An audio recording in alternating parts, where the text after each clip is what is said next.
Welcome back. You're watching KTN Weekend Prime. Let's get straight into Checkpoint today. Time for settling down is over. We've said that a number of times. But we're just taking a look at what it's been like for President Uhuru Kenyatta. It's a few months shy of the administration turning one in office. And we just want to see what's ahead for 2014, particularly with a few hiccups here and there that have taken place. Thank you, gentlemen, for joining me. Let's start with Johnson Sakaja, who's the chair of TNA Party. Were you surprised by the Deputy President's recent comments? 1, the President was misled. 2, heads would roll. 3, hard questions would be asked about the advice he was given regarding the recent appointments. What I can say, and first of all, thank you for really having us on your show. I think that was a statement that was taken beyond the context in which he made it. And the statement, as I also watched that show, he said that there could have been misadvised based on the issue of one appointment. It has been blown out of proportion, definitely, to make it look like, 1, the appointments were made without his knowledge, or 2, that the appointments were wrong. And I don't think that was the situation. But there have been some errors in the appointments. I think it really has been a misunderstanding of the procedure, and not by the advisors. I've seen that the conventional position that has been taken right now all over is that Dida's appointment was revoked, and I think that is one that they were referring to. Really, if you look at the facts as they are, and I think I'll surprise even my friend Mbadi, because Mbadi was the first one to hold a press conference. The appointment of Dida has really not been revoked. If you look at the Gazette notices, what was revoked was the purported appointment of Dida by the Cabinet Secretary, Anna Guru. Purported appointment? Because she does not have the power to do it midstream when there is a board that is already constituted. So she did it and she reversed it. The President's appointment of Dida still stands. There was the issue that people were debating, and I had my colleagues talking about that the President does not have power to appoint the chair of CDF, and that is where we don't agree. Because if you look at the CDF Act, actually, it needs to go through Parliament, etc., and there I agree.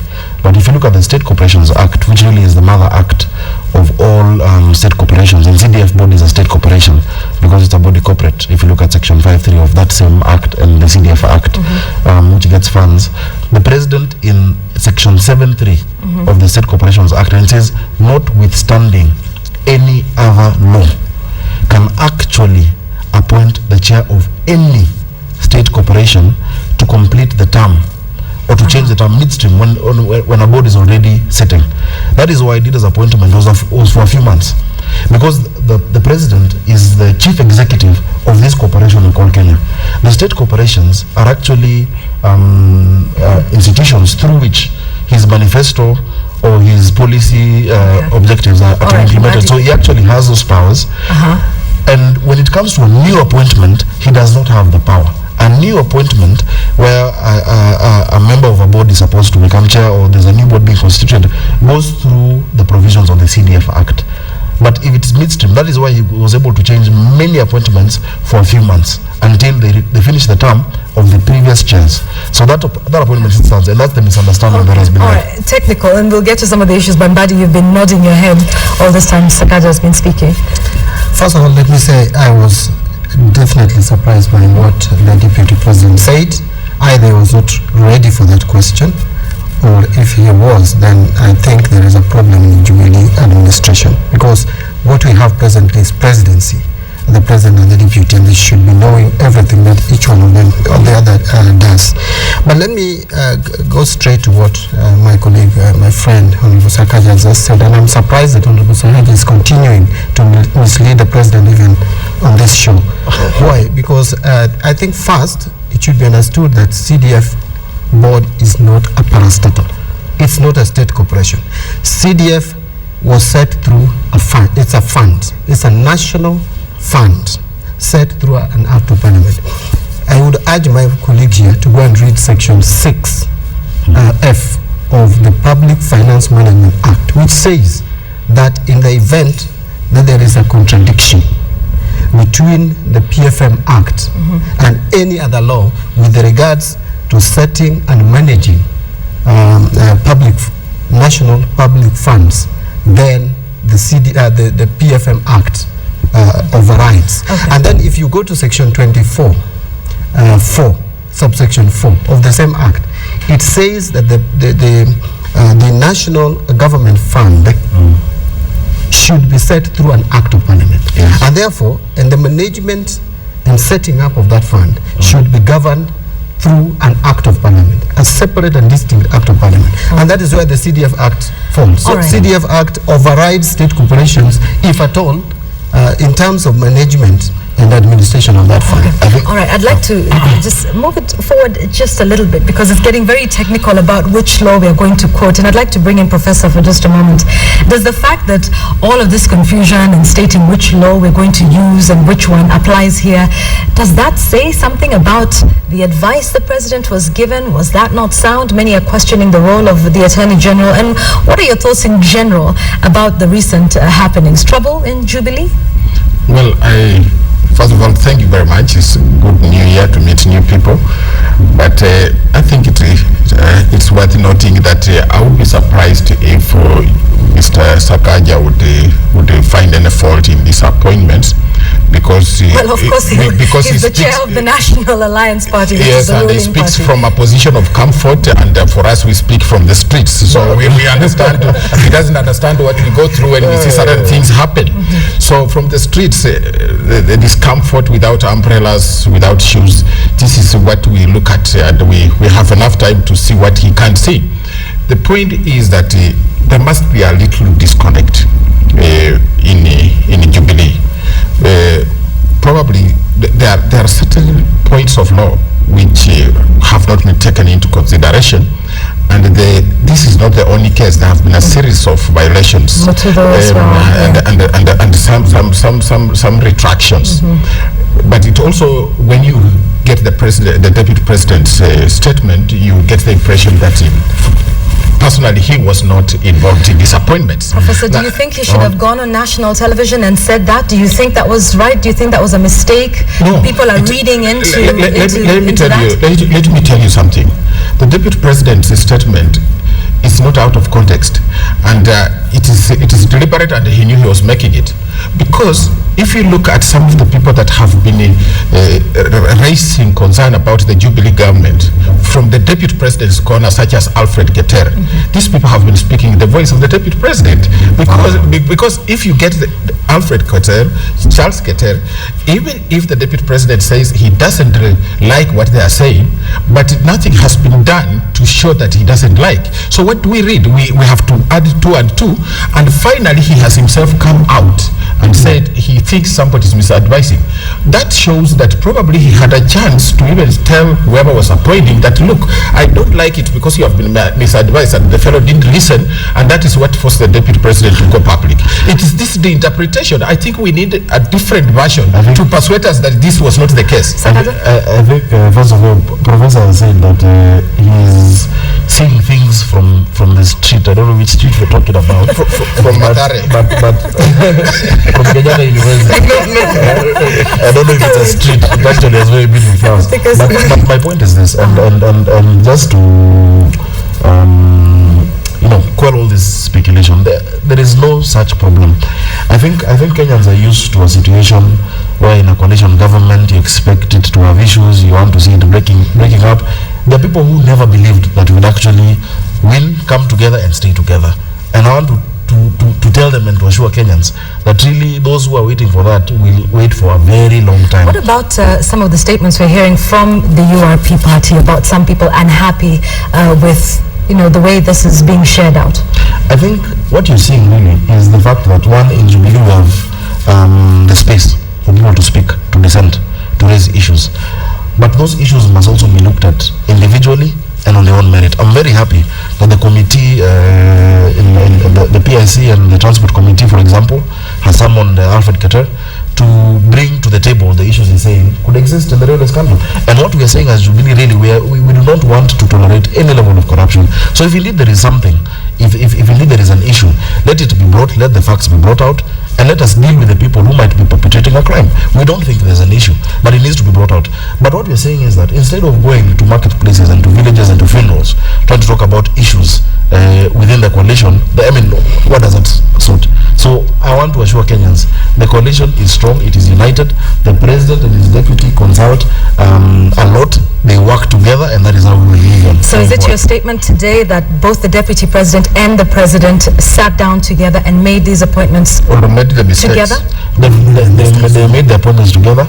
I have said my position with respect to the law of that one appointment. Okay. One appointment cannot mean there's a problem within Jubilee, and that one appointment, you see, to be fair, it's not just one. I'm saying there's Mutudo as well. The technical issue that we're discussing, right? And Mbadi has spoken about the PFM law.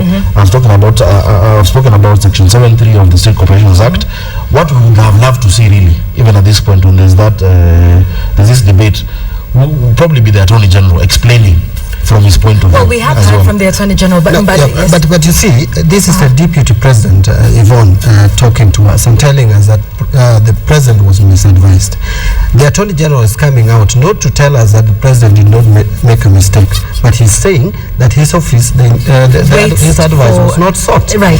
So, therefore, what does that mean? That tells us that even the Attorney General is interesting that maybe it's a wording thing, semantics, that perhaps he would have said we were misadvised, but he said the President was misadvised. I think that could be if you look at the President's statement, it was an expression of dissent. But in a diplomatic way, he was expressing dissent. But this dissent is not isolated. It's an extension of the dissent that is coming from the Rift Valley province, of the former Rift Valley province, of certain communities that are thinking that they are being locked out of government despite the agreement. So therefore, if you look at it in isolation, you can't get the point. But it's likely to get worse. And my argument is this. The Deputy President could be putting up a brave face, sometimes misrepresenting certain things. Like today, you saw what he was saying. He was saying that it is wrong for one community to think that they want to just be appointed because they voted for this government. But that is the narrow part of it. The wider part of it is that the complaint about appointment is not just about people from Rift Valley arguing they have been locked out of government. The argument is that is one part. They think they have been locked out of government. But the second thing is that the rest of the country, especially outside the strong Jubilee areas such as Central Kenya and the Rift Valley, have become spectators, and they are looking at these appointments as skewed to favor either Rift Valley or Central Kenya. So that is even a bigger problem than just the complaint from the Rift Valley. I beg to disagree with that. First of all, this coalition, when we came together, it was never about two communities. That is the first point I want to make very clear. When you look at these appointments that have been made, even from the appointments in cabinet, we have seen representation from across the country. Even the appointments of President, there is no part of this country where you can tell me that they have not received appointments. But I think what we need to progressively start talking about and start dealing with as a country is this mentality that unless I see my person appointed to chair a certain position. But let's also talk about I get what you're saying, but there's also the issue of the 2/3 gender rule, persons with disability and young persons as well. Those rules, and I know the statement has been, let's wait and see, that will happen in the ones that are coming. Let me respond to that and go on to you. The gender rule must be respected. It must be applied. But how is it measured? The gender rule is that there shall be not more than 2/3 of one gender in any institution. So you look at the individual institution. You look and at not NSSF. the appointments across the board. There's no institution called chairs of parastatals.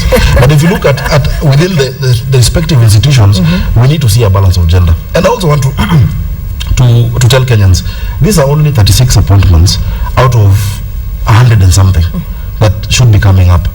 It is still a bit early to judge without seeing the entire spectrum. I know there are women there. But you see, I think know there are younger for the people. benefit of the public, they can't see the bigger picture because they don't know they cannot what's see on it, the but president's mind and who he might like Mr. choose to Sakaja appoint. to answer this question. When you appoint people who have been rejected in the elections and you are a popularly elected government, what message are you taking to the electorate? You are saying in spite of your voting, you can still pick the people you rejected. Let me start internationally and come locally. Yes. Hillary Clinton was rejected by voters. She became Secretary of State in Obama's administration. John Kerry was rejected. He's now the Secretary of State. We are not talking about the United States. We are talking about our own political values. Locally, Mukisa Kitui was rejected by voters. Yes. He's the General Secretary of ANTED. Rejection by voters. That is an interview. If you go for one interview, for example, you want to teach at Nairobi University, yes, and you fail that interview, does it mean you can never be a lecturer in any other part of this country? Okay, all right, okay, Sometimes you may not have the skill, or at that point, the people of a certain place may not want you to serve them as a leader. For example, in being an MP so or a the issue of separating politics and running state I think there's something that we are missing. You don't let people off if they're not There is a constitutional requirement that all state public appointments, and it is appointments, and elective positions should not have more than 2/3 of either gender. If you have appointed 36 and out of 36 you only have 3 women, then you have a problem. I think this culture, the orientation towards gender parity and gender balance should be inculcated in governance. It is something that we need not to ask.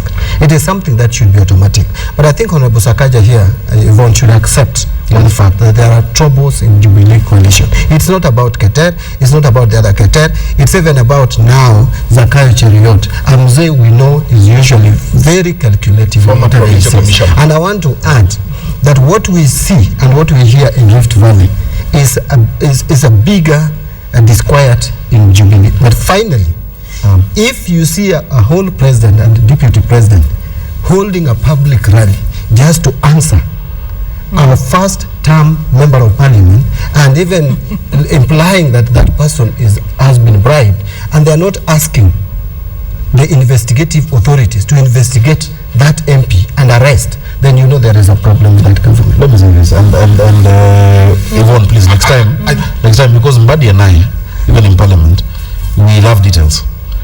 So next time, let us have the constitution here. Let us have certain acts of what we're discussing, because the constitution, as I know it, when it talks about the gender parity, it is within institutions. You cannot say that across the board, if we have 10 parastatals, that out of the 10 parastatals, 2/3 of those should be led by women, because you cannot be able to measure it. Within each of those state corporations, there is a board. If a board has 10 members within that corporation, and you do not have 2/3 of a particular gender, or rather, if you have more than 2/3 of one gender, then there is a constitutional problem. But so it is in the application. The CDF board had only 2 women. That's right. And the president attempted, and I want to use that word deliberate, attempted to remove 1 woman and put a man. So how then would you realize gender parity? Jennifer Baraza within the CDF board, you have certain appointments that, for lack of a better word, statutory. For example, you have PS of planning, you have a PS of treasury. They usually have an alternate, such that if you do not have that gender, the alternate that they send to go to the CDF board can be of that gender. So let's not be too finicky about it. You see, what Mr. Sagaja should probably learn from this discussion is that by being critical of the small things that are happening in Jubilee, we are helping him. So we are not necessarily enemies. And he needs to embrace some of these things and even admit where there are mistakes. He doesn't have to be resistant. Well, let me tell you, I think people want to see this quiet in Jubilee. They are waiting anxiously. They are scratching themselves. It is not there. It does not exist. All right, people are making it up. Okay, let's talk about the president and some of the decisions that have been made that many are faulting. Of course, there was the one where he suspended 6 JSC commissioners, and then the High Court overturned that. We know about the tribunal that had put in place. We know about Mutudha. Of course, that has since resolved itself. We've talked about this issue of Abdu Badida. There's also been the issue of Onyango Law within the TNA party. When we take a look at all of these, Mbadi, I'd like to ask you, and not just on the appointments, let's move on to the laptops issue. Of course, there was the promise that this was going to happen. And by the way, if you recall, in May during Labor Day, there was the announcement of an increase in minimum wage. that has yet to be gazetted. If you ask Today, if you take a look at just some of these events, Yes. could it just be teething problems, and maybe we're reading a lot into it, and this is what it takes for a government, a new administration to settle down, or do you think something else is afoot? Let me put it this way. The Jubilee administration had 52 months to be exact, from 9th of April to 8th of August 2017. 52 months. And out of that 52 months, take away 2 months. You remain with 50 months. And we take away 10 months already gone. So you have 40 months. So if the Jubilee administration is still taking time to settle, then that settling is taking too much time. Let me put it again this way, that the question now in Kenyans' lips is not whether the Jubilee government is not performing. It is whether they were ready to govern in the first place. Because we cannot have a government that is firefighting every day. If you take the case of NAC government, within 90 days, we could put our hands on something that we could be proud of as a country. But this government, instead, we have gone back. We have rolled back on the issues of freedom of the media and the freedom of the press. We've rolled back on insecurities increasing every day, even road accidents, by the way. Simple. You think Jubilee is even now causing road accidents? But it is the management. Let me respond to that issue. Let me respond because he has said some things that 90 days into the NAC government, he could say things. In less than 20 days of this government, free maternity healthcare has already been rolled out. Infrastructure projects have been set up, serious infrastructure projects that will actually turn this economy around in many respects, including the revival of the NAPSEC project, including the issues on the port, where it used to take almost 14 days to clear. These days, in less than 3 days, you're clearing your goods. You know what the effect that has on the economy. Government is going closer to the people. You have Huduma centers that were launched. Never before have we seen such a thing, where you do not have to come all the way to Nairobi to get essential services from government. Devolution has kicked off. It has kicked off. Of course, it has its own challenges, and those challenges cannot be assigned to either part of the political divide.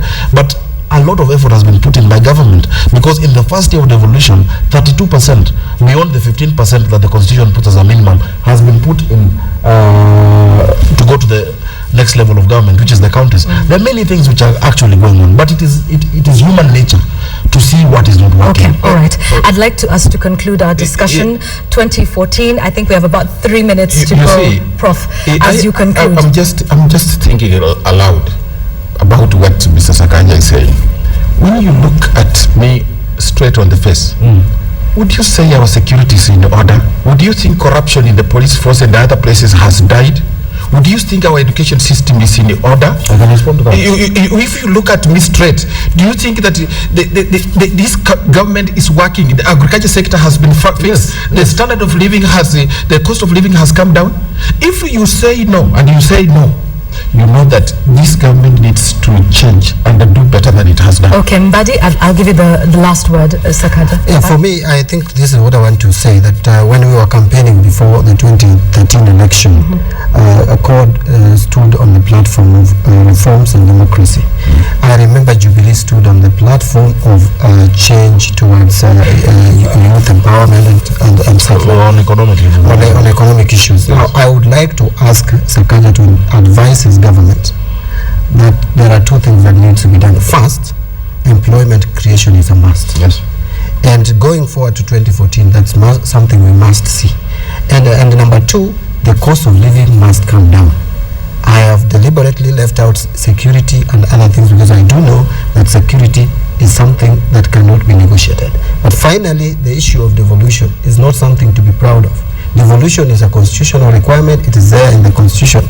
What we need to see from Jubilee government is a deliberate effort to give capacity to that devolution, and that is not what we are seeing. What we are seeing is confusion and half-hearted support to the same. Final word, Sakaja? If it was half-hearted support to devolution, we would have actually allocated 15%, which the constitution puts as minimum, leave 85% up there.